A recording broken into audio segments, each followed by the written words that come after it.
Okay, so picture this. You are at a dinner party. Right? The lighting is just right, the wine is flowing, and you've got the entire table completely captivated by this mind-blowing historical theory you read online earlier that week. Oh, I know exactly where this is going. You know the vibe. You're weaving together like the fall of the Roman Empire and modern economic trends and human psychology, and people are nodding. You're just totally nailing the delivery. Exactly. You are nailing it.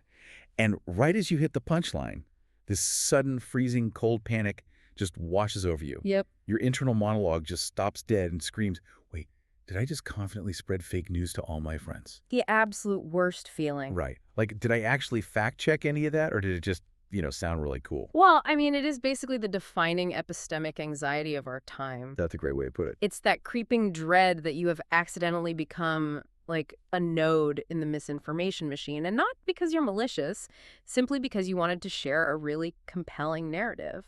Yeah, you aren't trying to manipulate anyone. You just wanted to synthesize a few fascinating data points. Right. And that highly relatable panic is basically the engine for our deep dive today. It's such a good topic. We're looking at a deeply philosophical, incredibly transparent self-audit. And this was conducted by a specific YouTube creator. Yeah, a really fascinating case study. It really is. Yeah. So this is a creator who uses AI to synthesize history, psychology, culture, philosophy, all into these sweeping narrative essays. Right. They treat their channel as like a public sketchbook of their own learning. Mm.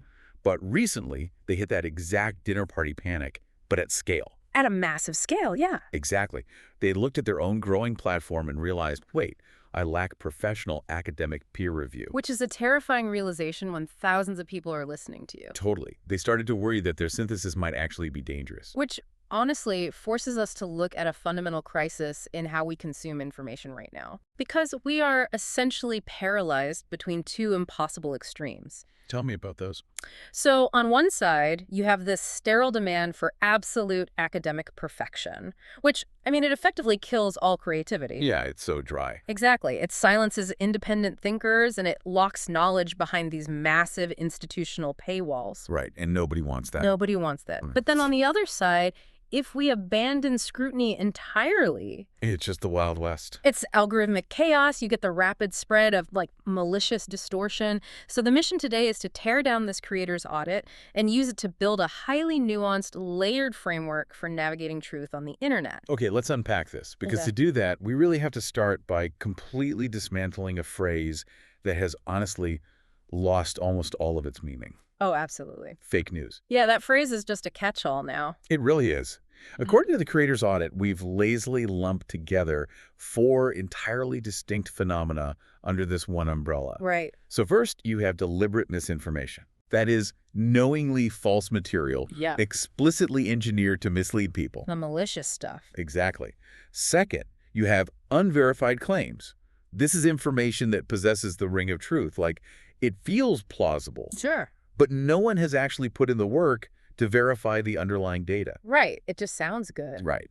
Third is interpretation or opinion, which is a specific perspective applied to a topic rather than, a claim of objective reality. That makes sense. And fourth is synthesis, the act of taking disparate ideas from completely different domains and connecting them. Right. And synthesis is what this creator does. But the really big problem here is that our current cultural immune system attacks all 4 of those categories with the exact same white blood cells. Oh, that's such a good analogy. Right. Like, if you get a date wrong in a synthesized historical essay, you are accused of spreading fake news with the exact same vitriol aimed at a state-sponsored propaganda farm. Which is insane. It is, because the core element of true insidious fake news is deception. And deception requires intent. What's fascinating here is that this creator, as the audit points out, is a meaning maker. A meaning maker. Yeah, they are exploring ideas. They are not positioning themselves as an infallible news desk. Meaning makers face a completely different, much subtler set of risks than, malicious liars do. Synthesis is tricky, though. I mean, I have to push back a little. Go for it. Is synthesis sometimes just a polite academic cover for guessing? Interesting. Like, think about making a smoothie in the dark. Okay. You reach into the fridge, you grab a handful of what you think are blackberries, and you toss them in the blender. but you accidentally grabbed a handful of gravel from the garden. Oh, no. Right. You hit blend. Your intent wasn't malicious. You really wanted to make a delicious, nutritious smoothie. Right. But when you serve it, you still break someone's teeth.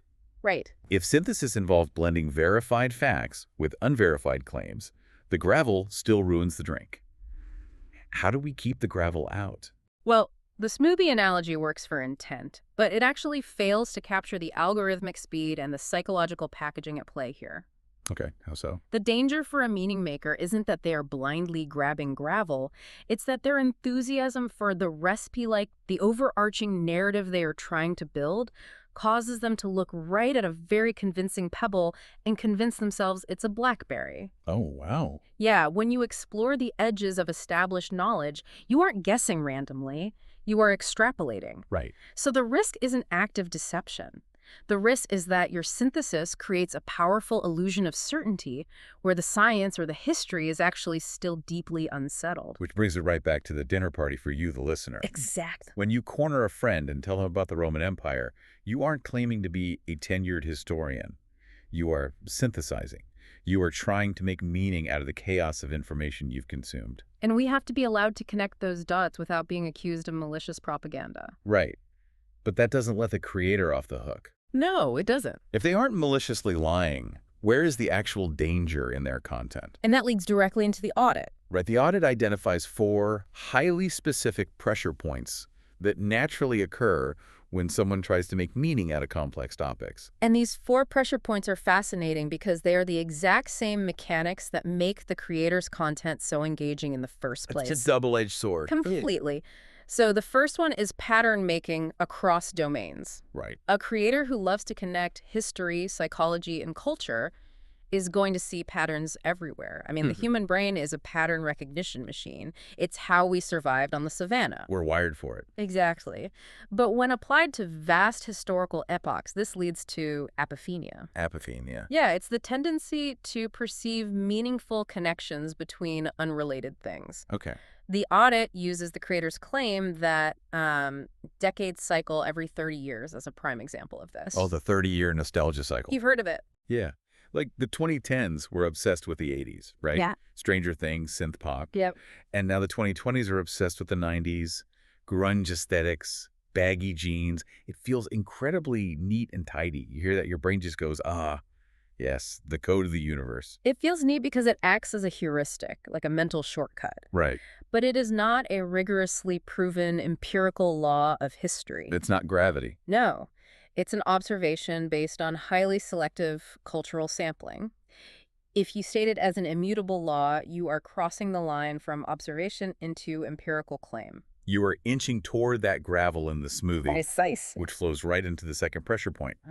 Speaking with clarity before certainty. This one is huge. The audit notes this creator is exceptional at making complex things sound coherent. Yeah. But coherence is easily mistaken for accuracy. Right. I like to think of it like a beautifully frosted cake that is actually completely raw on the inside. Ooh, that's a good visual. The presentation, the smooth fondant, the intricate piping, it's so flawless that it bypasses your critical faculties. You don't question the structural integrity of the cake until you take a bite and get a mouthful of liquid batter. Ugh. Here's where it gets really interesting, though. Why do our brains do this? Why does a smooth, confident delivery completely short-circuit our ability to ask, wait, is this actually true? To understand that, we have to look at the neurology of cognitive fluency. Cognitive fluency. Yeah, it's basically the measure of how easy it is for our brains to process information. Okay. When a narrative is clean, like when A clearly and inevitably causes B, which leads perfectly to C, it requires very little cognitive load. It's easy to digest. Exactly. The brain doesn't have to work hard to hold contradictory variables or messy exceptions, and because the brain is inherently lazy and wants to conserve calories... Well, so we all do. Right. It rewards us with a hit of dopamine when it encounters a low-friction narrative. Wait, really? So we literally get chemically rewarded for consuming oversimplified stories? We do. We mistake the feeling of easily processing a story for the feeling of factual accuracy. Wow. Because reality is almost never a clean A to B narrative. Reality is a tangled mess of overlapping contradictory variables. Oh, so messy. When a communicator takes that messy reality and forcefully grooms it into a perfect, coherent arc, they are doing you a narrative favor, but an epistemic disservice. Right. And the danger is that a naturally eloquent creator can make almost anything sound true simply by making it easy to listen to. And if human eloquence is dangerous, algorithmic eloquence is a totally different beast, Oh, absolutely. which is the third pressure point, AI-assisted expansion. Yeah. This creator explicitly uses AI tools to research, structure, and synthesize their essays. And AI isn't just a fancy calculator. Large language models are practically engineered to sound authoritative. They are prediction engines. Right. They calculate the most statistically probable next word in a sequence. They don't have a concept of truth. They have a concept of plausibility. And that is the compounding risk.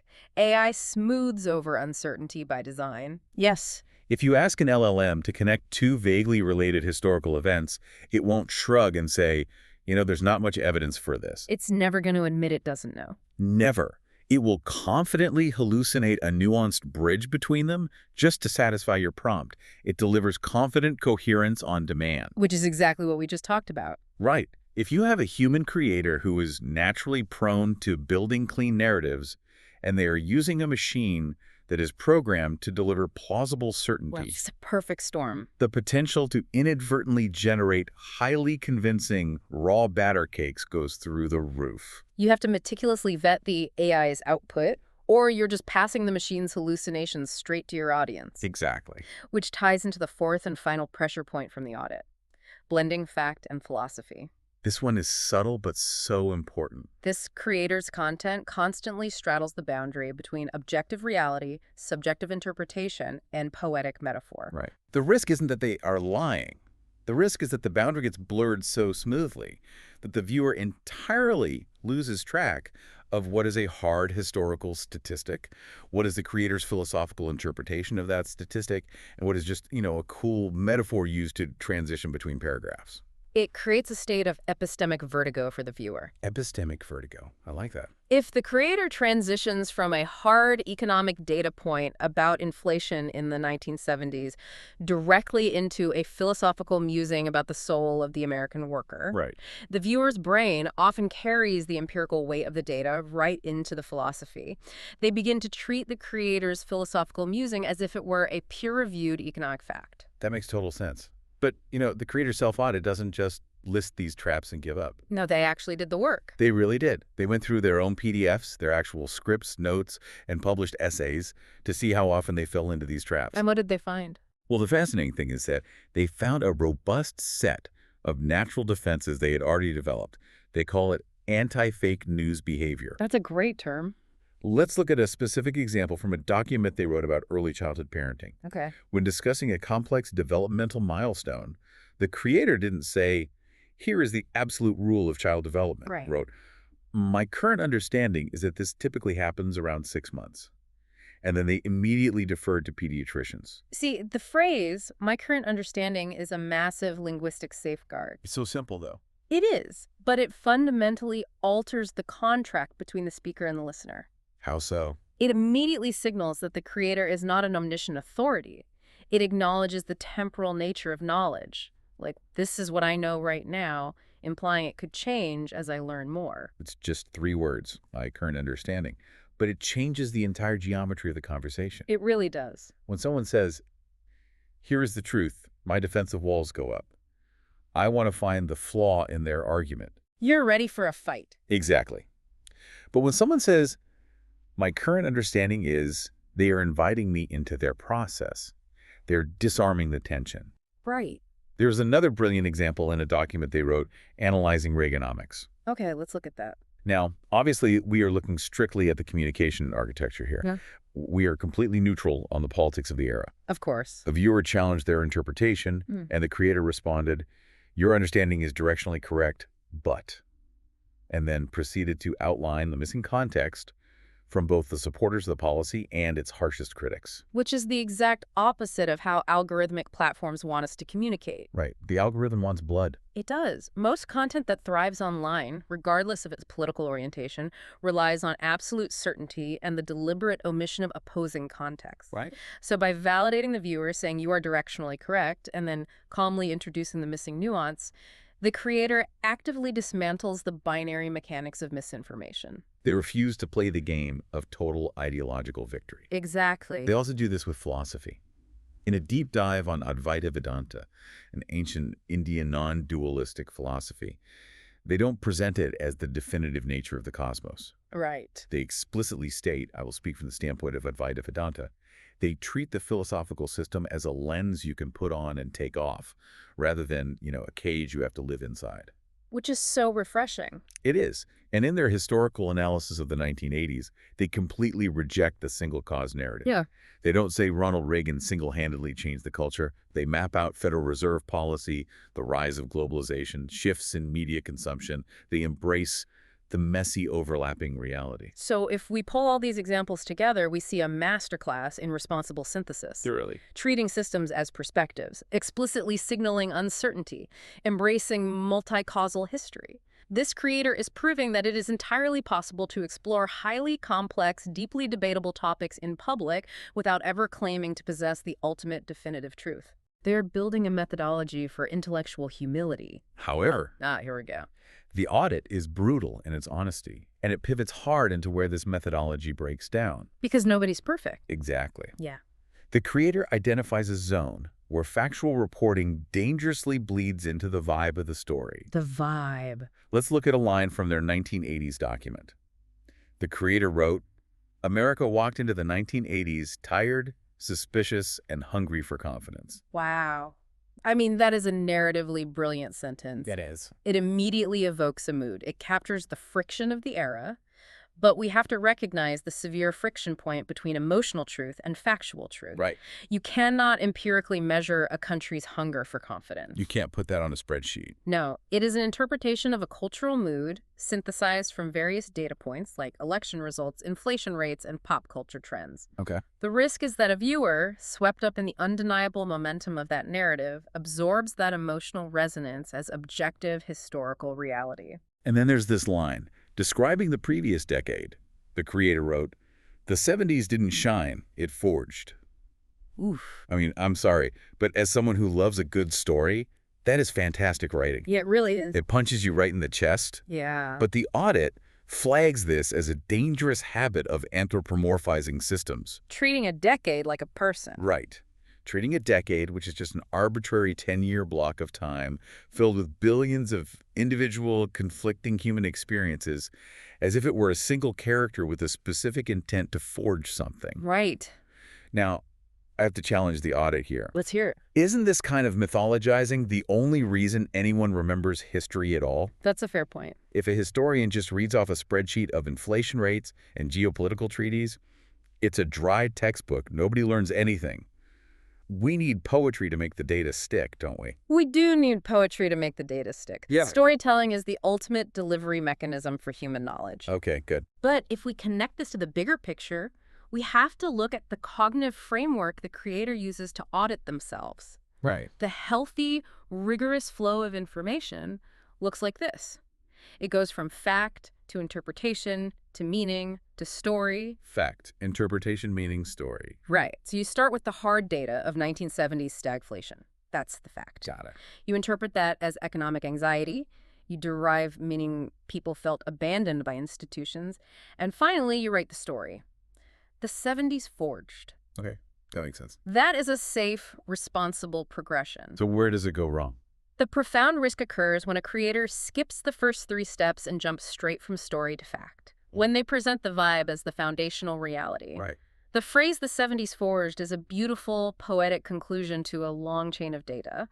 But if a viewer encounters that phrase in isolation and the creator presents it with absolute empirical authority, They just take it as truth. the viewer internalizes the poetry as the data itself. They begin to view history not as a complex web of human actions, but as a series of mythical eras acting upon us. Internalizing poetry as data. That explains the next weakness, the audit flags, the compression of debates. Yes. To make the story of the 70s and 80s work, the creator built this incredibly clean, linear timeline. Disillusionment peaks in 1979, confidence blooms in 1981. Too clean. But the audit calls itself out.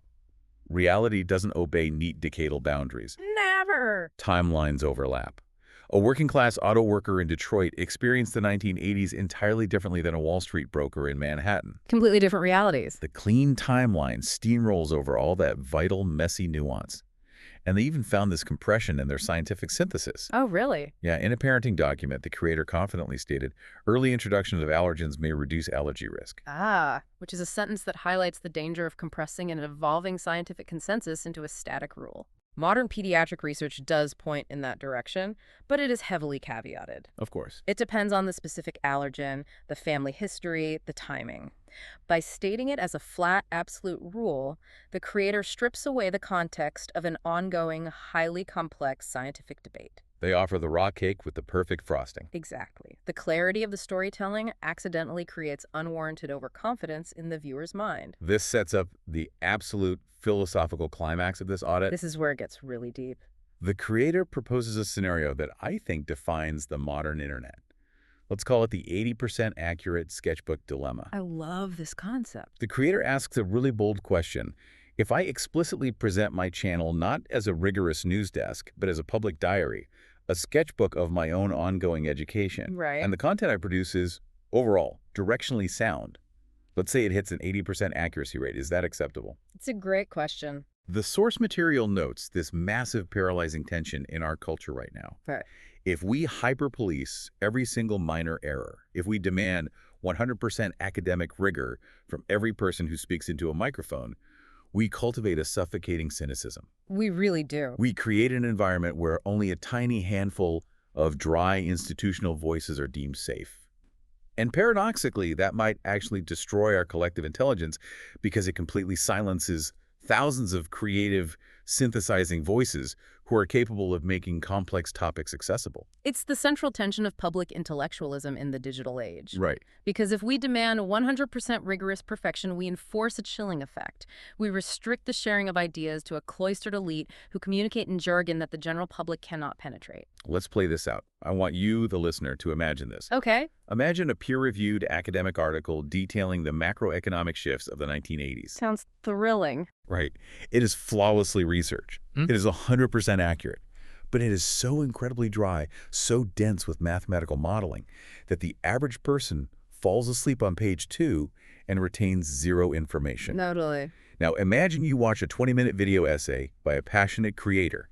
They use a brilliant sticky analogy involving a rubber band and a bowling ball to explain the exact same macroeconomic shift. I can picture it. The concept clicks in your brain instantly. Yeah. You actually understand it. But 3 days later, you find out the creator got a minor legislative date wrong by 2 years. Right.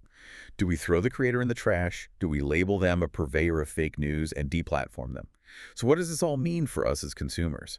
If we accept the 80% sketchbook, are we just slowly sliding into a society built on half-truths? Well, the extra analysis within the audit actually strongly validates the creator's 80% sketchbook model. Oh, really? Yeah, they argue it is a vital, necessary function of a healthy information ecosystem, but with one massive, non-negotiable caveat. That's the caveat. The frame must be crystal clear to the audience. The frame. Yes. The societal problem isn't the 80% accuracy. The danger only arises when an 80% accurate creator wraps themselves in the visual and rhetorical authority of a 100% accurate institution. Ah, okay. That makes sense. The audit argues that we spend all our energy overburdening creators with impossible demands for absolute perfection, while we vastly underdevelop the concept of audience responsibility. Audience responsibility. We don't talk about that enough. No, we don't. We have trained audiences to default to a lazy binary rating system. Yeah. Like, is this video perfectly true, or is it dangerous trash? It's rarely that simple. It's never that simple. We need a much more sophisticated, layered set of standards based on the specific context of the communication. And the audit actually provides the blueprint for that new standard. It does. It breaks down the entire internet ecosystem into 5 distinct creator archetypes. This is such a helpful tool. This is the toolkit for audience responsibility. Let's really break these down because this changes how you watch everything. Okay, let's go through them. The first archetype is the authority. Right. Think of legacy institutions. The New York Times, the BBC, the World Health Organization, or major academic journals. Their implicit promise to the audience is, here's what is objectively true. Yes. They carry massive credibility because of their institutional weight. But the audit warns that the authority requires a specific type of medium to high scrutiny. Scrutiny for the New York Times. Yes. You aren't usually fact-checking their specific dates. Right.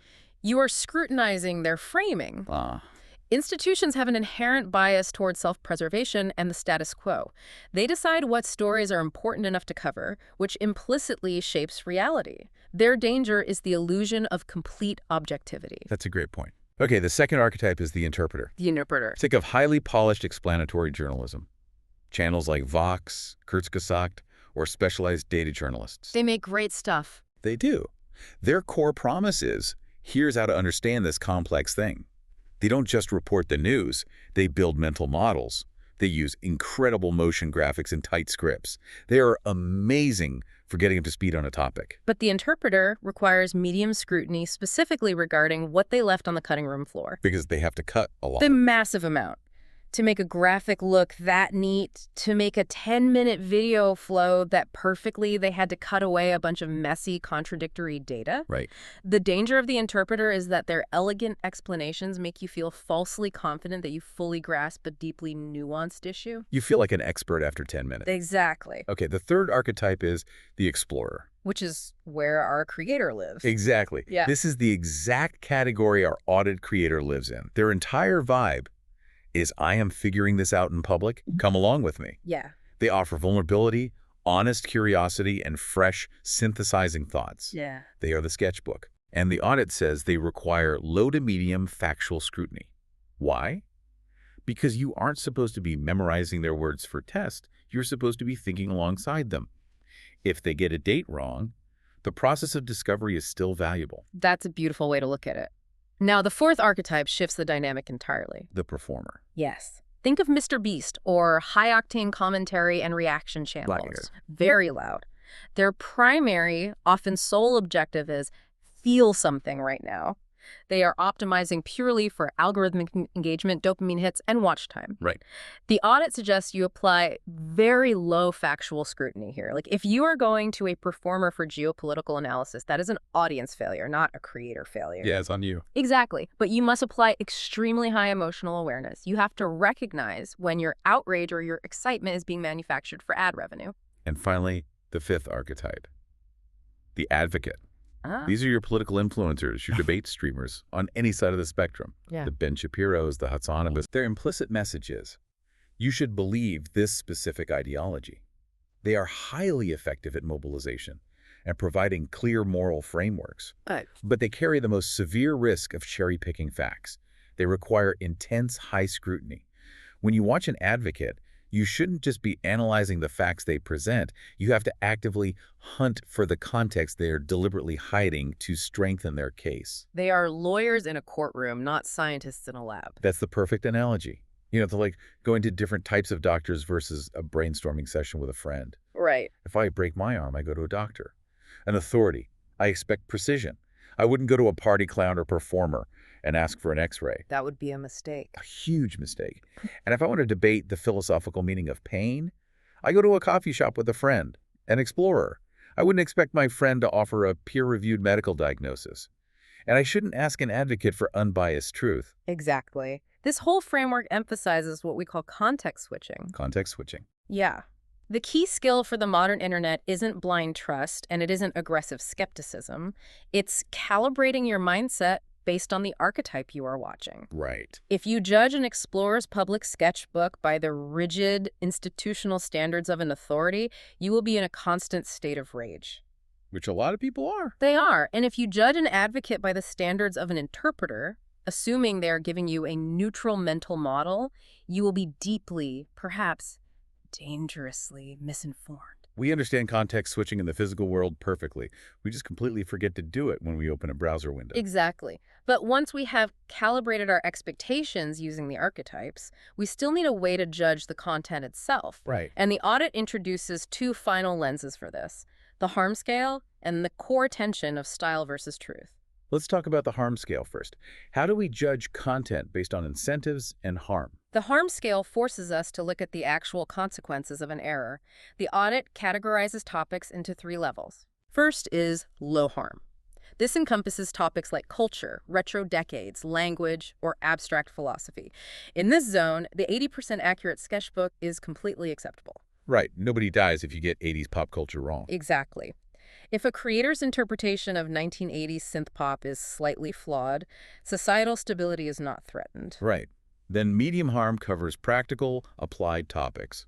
Parenting advice, personal finance, basic economics. Right. This requires a much higher baseline of accuracy and explicit, light disclaimers. Because if you give bad budgeting advice, people actually lose money. Real consequences. Exactly. And then you have high harm. Medical claims, geopolitical conspiracy theories, public health protocols. This demands extreme evidence, rigorous caution, and arguably should be left entirely to the authority archetype. Yes. You do not want an explorer treating epidemiology as a fun cognitive sandbox. And this harm scale collides violently with the reality of platform incentives. All platforms hate nuance. They do. We have to look at the architecture of the internet. Optimizing for empirical truth is a slow, methodical, highly nuanced process. It requires caveats and complex clauses. Right. Optimizing for algorithmic virality is fast, sharp, and highly emotional. The algorithm rewards certainty, not nuance. Which brings us to the profound dilemma of style versus truth. Right. The audit lays out this brutal scenario. You have creator A. Okay. They are 95% factually accurate, but their presentation is dry, academic, and visually boring. It's the textbook. Exactly. Then you have creator B. They're only 80% accurate, but their pacing is incredible, their analogies are hilarious, and their thumbnails are magnetic. The YouTuber. Right. The harsh reality of human nature is that better communication does not automatically equal more truth. Okay. Creator B will reach 10 million people, while creator A will reach 10,000. Which raises an important question. Right. Because if everyone learns from the engaging but slightly flawed creator B, aren't we doomed to a society of 80% accurate knowledge? Well, the solution isn't demanding that creator B become a boring academic. Because they'll just lose their audience. Exactly. The audience just closes the app. The solution is structural. We have to conceptually pair communicators with validators. We have to understand that there are different types of truth being offered. Wait, what do you mean by different types of truth? The audit defines three. Okay. Empirical truth, which is measurable, testable data. Interpretive truth, which is how we derive narrative meaning from that data. And experiential truth, which is the subjective, emotional reality of living through an event. Right. Creator A excels at empirical truth. Creator B excels at interpretive and experiential truth. The system only breaks down when Creator B presents their engaging, interpretive vibes as if they were hard empirical facts. Oh. And it breaks down when the audience lacks the context-switching skill to notice the difference.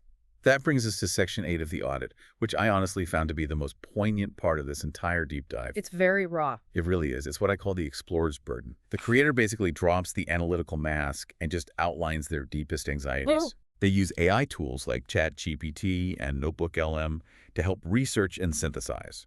And why? Because they are a normal human being. right, they have a life. They have a demanding day job. They have a spouse, a family, a mortgage. They don't have a massive corporate budget to hire a team of professional researchers or academic fact-checkers. Yeah. They are doing this out of a genuine, passionate hobby to learn in public. And yet, despite putting in agonizing hours trying to navigate these pressure points and seek nuance, they look at their analytics. And it's depressing. It is. They get low views, they get random spikes of dislikes, they feel completely misunderstood by the algorithm and the audience. They openly wonder if their thoughtful synthesis is just being categorized as algorithmic slop. I have so much empathy for this creator. It is an incredibly vulnerable admission, and the audit's diagnosis of this specific pain point is really revealing. What do they say? The issue isn't that their content is low quality or slop. They aren't trying to be an authority. They are a structured explorer with a synthesis engine. But the internet doesn't naturally reward this. The core issue is a fundamental skill gap in the audience. The audience has a skill gap. Yes. The audience has been conditioned by a decade of algorithmic training to default to two incredibly rigid binary evaluations. Which are? When they click a video, they subconsciously ask, is this person telling me a hard, undisputed fact? Or is this person providing me with mindless, high dopamine entertainment? They are looking for either an authority or a performer. Precisely. The general audience simply does not possess the mental framework or the patience to consume cognitive sandbox content. Right. They don't know how to interact with an explorer. When a creator invites them to play with ideas, to hold competing thoughts without immediately resolving them, the audience doesn't see it as a nuanced exploration. They see it as confusing, non-committal, or boring. And compounding this audience skill gap is the very real AI stigma. Oh, this is a huge factor. Right now, the cultural temperature around artificial intelligence is highly volatile. People immediately equate the use of AI with laziness, grifting, or a fundamental lack of human authenticity. Yes, the stigma is strong. So, if a viewer hears a slightly robotic cadence or recognizes an AI-structured essay format, they might instantly hit the dislike button. Before even engaging with the ideas. Exactly. And it's vital to realize that this dislike is not a rejection of the creator's ideas. It's not a critique of their factual accuracy. It is a reflexive, emotional rejection of the medium itself. The creator is suffering because they are using cutting-edge synthesis tools to make nuanced content for an audience that is programmed to want simplistic certainty delivered by highly charismatic performers. It's a complete mismatch. It is a profound mismatch of expectations, which brings us to the final hurdle the audit identifies: cognitive load and the biological craving for resolution. Okay, let's break that down. Why does this well-intentioned creator struggle to find a massive audience? Because exploring multiple perspectives simultaneously requires immensely high mental effort from the viewer. It creates friction. And on the internet, friction is the enemy of retention. Exactly. Holding contradictory ideas in your head takes actual metabolic energy, and that naturally filters out the vast majority of people who open the app just to unwind after a long day. And beyond just the energy required, there is a deep biological human craving for narrative resolution. We need an ending. We want the story to end. We want the moral to be clear. If a piece of content explores a complex historical era and leaves the viewer feeling unresolved, even if that lack of resolution is the most intellectually honest, empirically accurate place to leave it, the viewer feels psychologically frustrated. They feel cheated. Right. They might leave a dislike simply because the creator refused to tell them exactly what to think at the end of the video. It's the equivalent of watching a tense 2-hour murder mystery. Oh, this is a great analogy. Right. You are tracking all the suspects, you are highly engaged, and in the final scene, the brilliant detective gathers everyone in the parlor, looks around the room, shrugs, and says, well, there are several equally valid perspectives on who the killer might be based on overlapping socioeconomic factors. We may never know. Good night. I would throw my television out the window.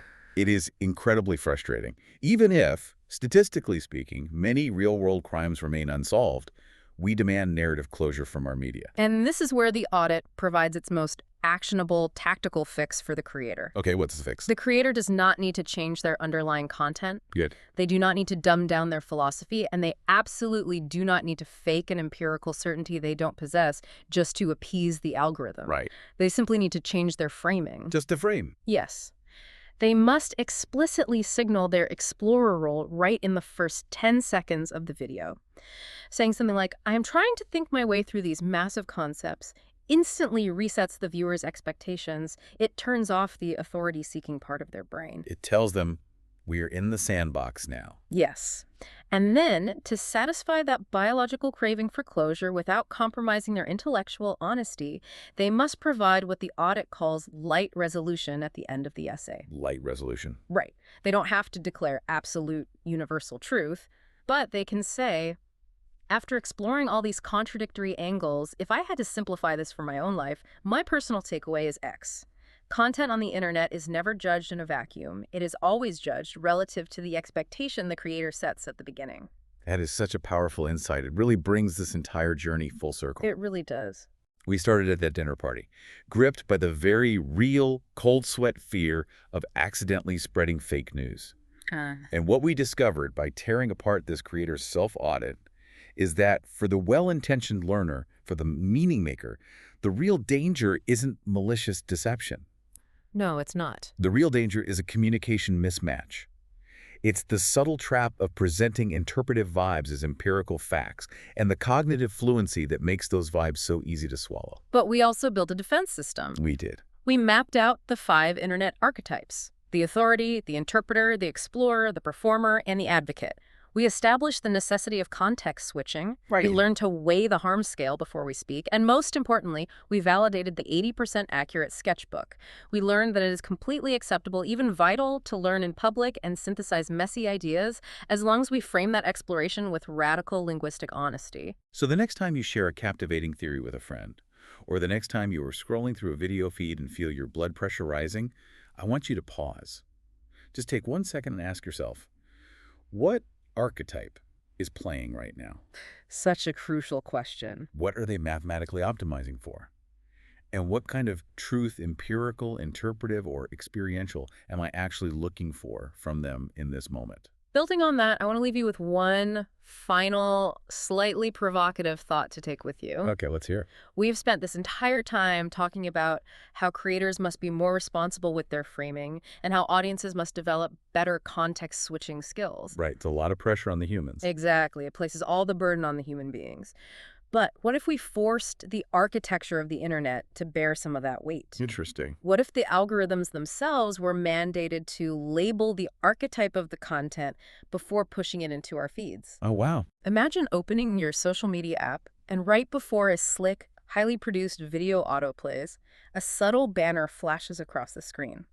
Notice, you are now entering an advocate's feed. That would change everything. Or, warning, this is performer content optimized for emotional response. How instantly and how profoundly would that one simple algorithmic label alter your perception of the reality you are about to consume? It would rewrite the rules of the internet overnight. Suddenly, that muddy information landscape might just clear up. We might finally know exactly what kind of smoothie we are about to drink.